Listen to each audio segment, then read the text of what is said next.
Corporación, y Óscar Urbiola, expresidente del Tribunal Constitucional, está enlazado con nosotros. ¿Cómo está, doctor?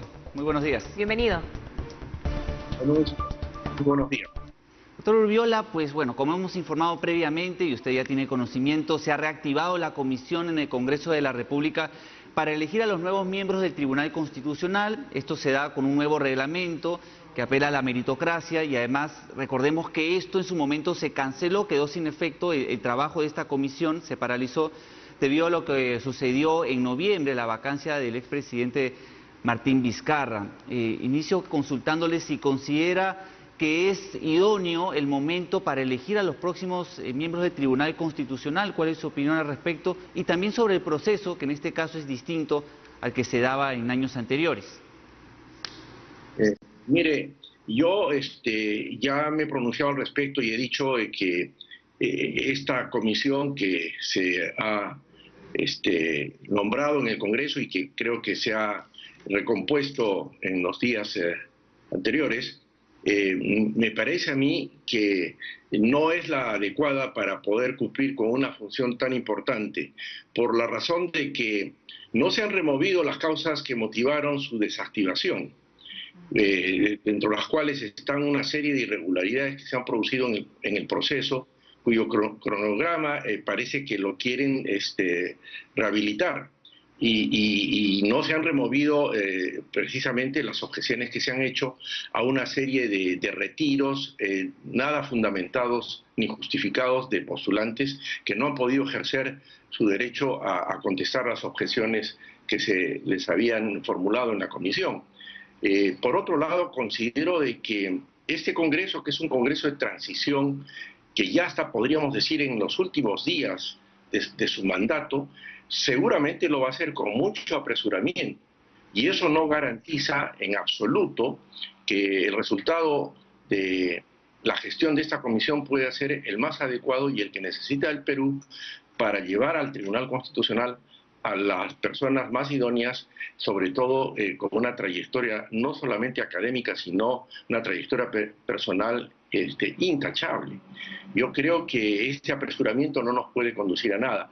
Lo más adecuado sería que este Congreso, no por cumplir con una formalidad, decida que esta labor la cumpla el próximo Congreso, que está ya habilitado con un mandato popular reciente, renovado, y del cual se tienen muchas expectativas. El cual podríamos decir, doctor Urbiola, que sería un Congreso que tiene mayor legitimidad que el vigente, que el actual.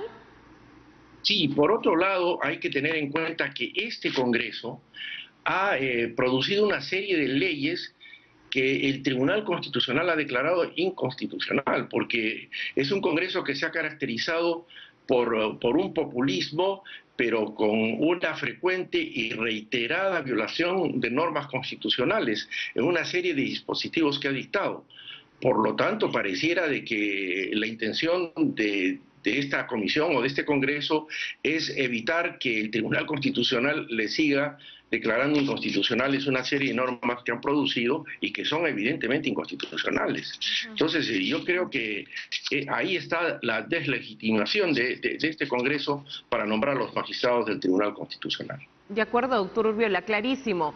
Cuando estamos en épocas tan candentes por una campaña electoral, hay algunas propuestas como incluso desactivar el tribunal, dejarlo sin efecto o dejar que los miembros sean elegidos por el pueblo. Y así se dice en los planes de gobierno de uno de los candidatos. Recuérdenos, por favor, a los ciudadanos cuál es la importancia del Tribunal Constitucional, por qué sería un peligro o no que ocurra esto, y cómo usted analiza estas posturas.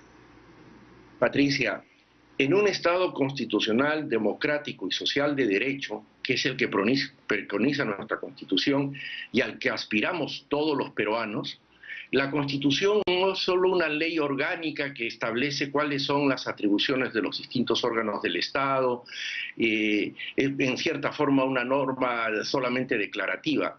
En un Estado constitucional de derecho, la Constitución adquiere fuerza normativa y, por otro lado, es característico de un Estado constitucional la existencia de una jurisdicción constitucional que se encargue precisamente no solo de interpretar la Constitución, sino darle esa fuerza normativa.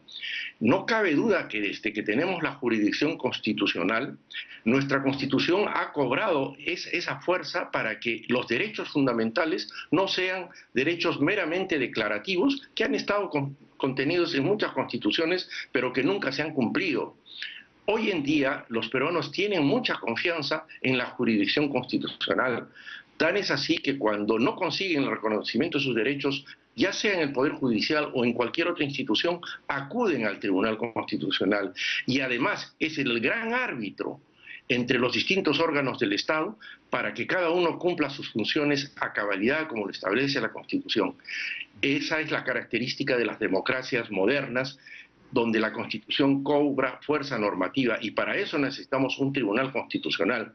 Y un Tribunal Constitucional que además tenga un mandato popular, pero eso no quiere decir que se tenga que elegir a sus miembros en elecciones generales, sino ese mandato popular lo debe recibir del Congreso de la República, que es el depositario de la voluntad popular. Doctor Urriola. ¿Sí? ¿De tal manera que le preocupa este tipo de posturas? Por supuesto. Son posturas populistas que solamente tratan de captar, digamos, el aplauso popular, pero que racionalmente no tienen ningún sentido, puesto que ya sabemos que los derechos fundamentales, que precisamente son los que a veces mencionan en el discurso personas como las que están proponiendo esto, solamente cobran realidad esos derechos cuando existe un órgano que vela por su estricto cumplimiento. Claro, doctor Urriola. Y esa es prácticamente la función que... Sí, ya desde la primera vuelta algunos candidatos ya planteaban entre sus propuestas un cambio de constitución, realizar una nueva constitución. Brevemente, con su capacidad de síntesis que ya nos ha demostrado anteriormente, ¿existe un mecanismo para cambiar la Constitución, para redactar una nueva Constitución o no dentro de las normas, de las leyes actuales? ¿Y cuál sería, si nos puede explicar brevemente? Janus, la única forma de cambiar la Constitución en todo o en parte es cumpliendo las formalidades y las normas que contiene nuestra Constitución actual. El artículo 206 es muy claro. El Congreso de la República en nuestro ordenamiento democrático y constitucional tiene una doble calidad. Es el poder constituido, poder legislativo constituido, pero al mismo tiempo, por la voluntad del Congreso Constituyente que dio origen a la Constitución del 93, es un poder constituyente delegado o derivado. ¿Esto qué quiere decir? Que lo que ha querido la Constitución por voluntad de los constituyentes es que toda reforma constitucional, o en todo o en parte, tiene que pasar por el Congreso. No hay la posibilidad que ningún funcionario, incluyendo al presidente de la República, pueda directamente convocar a un referéndum convocar a una asamblea constituyente. Esa modalidad es una modalidad que solo se ha utilizado para salir de estados de irregularidad, de quebrantamiento del orden constitucional, para salir de una dictadura a una democracia, como ha ocurrido en el 79 y en el 93. Y entonces nuestra Constitución no ha querido que se convoquen asambleas constituyentes porque tenemos un órgano que está encargado a ver las reformas constitucionales en todo o en parte, obviamente con un debate dentro del órgano legislativo. De acuerdo, doctor Óscar Urriola. Gracias y claro como siempre.